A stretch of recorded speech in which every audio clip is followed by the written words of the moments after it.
J'ai créé Entre Chien et Loup en 89, ça ne s'appelait pas comme ça, le nom a changé par la suite. Donc je viens pas d'une école de cinéma. J'avais fait 4-5 ans de cinéma avant ailleurs, à travers le monde. Voilà, je travaillais en pub, c'était une période où il y avait beaucoup de pubs, puisque la télévision, il y avait VTM, venait d'ouvrir, j'ai l'impression de parler d'il y a 3 siècles de ça, mais voilà, les premières pubs se faisaient, il y avait beaucoup, beaucoup de travail sur le marché. En fait, c'est la pub qui m'a fait rentrer après 10 ans d'absence. La pub m'a fait rentrer en Belgique. J'ai créé la société, puis j'en ai eu assez de tout ce travail en pub. Et en 93, j'ai optionné un premier livre pour en faire un long métrage que je n'ai jamais fait. Mais ça n'a pas d'importance. C'était l'élément déclencheur que j'avais besoin pour aller de l'avant, me séparer de la pub et rentrer dans fiction, documentaire, etc. Donc c'est comme ça que ça a démarré. Ça fait quoi, 25 ans, 26 ans.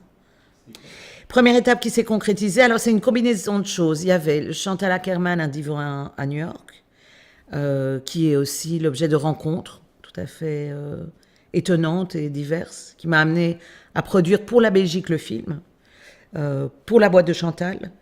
Puis j'ai rencontré Milva Nogumbem, dont on a fait un documentaire en Israël qui s'appelait Les gens de Migdal. Et puis, j'ai eu la très très bonne idée en gagnant un tout petit peu d'argent d'acheter une caméra qui était la première mini caméra Sony, donc qui n'existe évidemment déjà plus.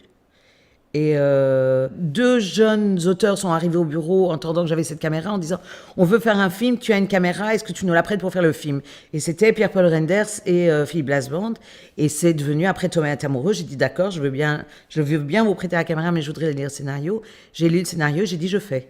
Et donc j'ai amené de l'argent et j'ai financé. Et ça, c'était vraiment la première étape de la carrière, parce que je suis arrivée, quand je suis revenue en Belgique, après 10 ans d'absence, sans école de cinéma, je connaissais pas grand monde dans le cinéma. Et donc ça a été vraiment une très très jolie rencontre de début de parcours. La pub, en travaillant en pub, j'ai produit les films de Sam Gabarski. Donc quand Sam a arrêté de faire, enfin Eddie à l'époque a arrêté de faire de la pub, du coup, et qu'il voulait faire de la fiction, il est venu et on a fait, d'ailleurs en même temps qu'on a tourné Thomas est amoureux, on a tourné 1 voire 2 de ses courts-métrages.